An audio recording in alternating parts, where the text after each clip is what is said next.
யாராக இருந்தாலும் நல்லா சொல்லிவிடுறேன் கேட்டுக்கோங்க. எங்கள் ஊருக்காரவங்க தேவையில்லாத வேலை பார்த்துட்டு இருக்கிறீங்க. எதுக்கு இப்படி அடுத்த வீட்டில் என்ன நடக்குது, அடுத்த வீட்டுக்குள்ளே என்ன பேசுது, இதைத்தான் பார்த்துக்கிட்டு இருக்கிறீங்களா? அவங்க வேலை வெட்டிகளை பாருங்க.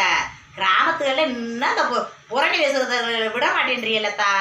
கிராமத்துக்காரங்க நகரமாக இருக்கட்டும், புரணி பேசுகிறதே அடுத்தவங்க பஞ்சாயத்தை பேசுகிறதே பெரிய பேச்சாவே இருக்கு. அப்படிலாம் பேசிக்கிட்டு தெரியாதியே.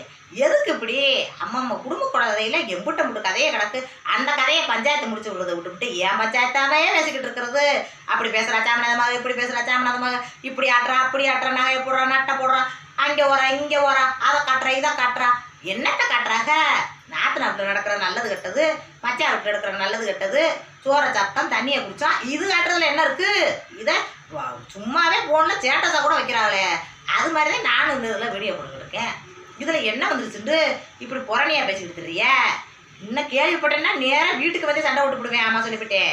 என் பேச்சே பங்களை பழைய இதாக பேசாதீங்க. நானும் உங்களை பற்றியாக சொல்லிக்கிட்டு இருக்கேன். நானும் 100 தடவை வீடியோ போட்டேன்.